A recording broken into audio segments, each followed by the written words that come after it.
You ask Tiger to solve. This deals with linear equations with one unknown. The final result is a equals -6. Let's solve it step by step. Group all a terms on the left side of the equation. Add 2a to both sides. Group like terms. Simplify the arithmetic. Group like terms. Simplify the arithmetic. Group all constants on the right side of the equation. Subtract 12 from both sides. Simplify the arithmetic.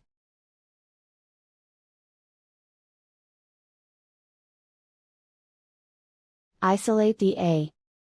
Divide both sides by 5. Simplify the fraction. Find the greatest common factor of the numerator and denominator.